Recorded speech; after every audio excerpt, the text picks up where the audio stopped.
After what had just happened to me, the last thing I should have done was trust a stranger, especially a tall, muscular man who could easily overpower me if I tried to get away. But Arrow had stopped for a stranded car on the side of the road, and he served his country, even if he was in the Navy instead of a Marine. Plus, I felt a magnetic pull toward him unlike anything I'd ever experienced before. He was undeniably attractive, with his closely cropped dark hair, scruffy cheeks, steel blue eyes, and strong jawline. Hot enough to lower the defenses of most women.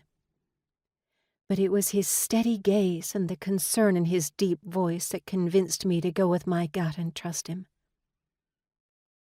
As I sat in the safety of his SUV, my nerves started to settle. At least until he finished checking my tire and hung up with whoever he'd called. When his gaze connected with mine through the windshield, the shiver that went up my spine had nothing to do with apprehension.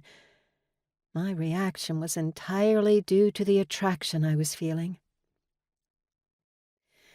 I took a slow, deep breath as he rounded the vehicle and grabbed something from the back. When he yanked open the passenger door, I realized it was a first aid kit. I want to get this cut cleaned up sooner rather than later.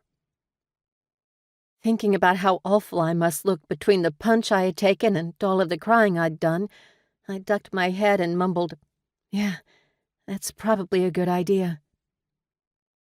Tilting my head back with a finger firmly pressed against my chin, Arrow's eyes narrowed as he examined my cheek.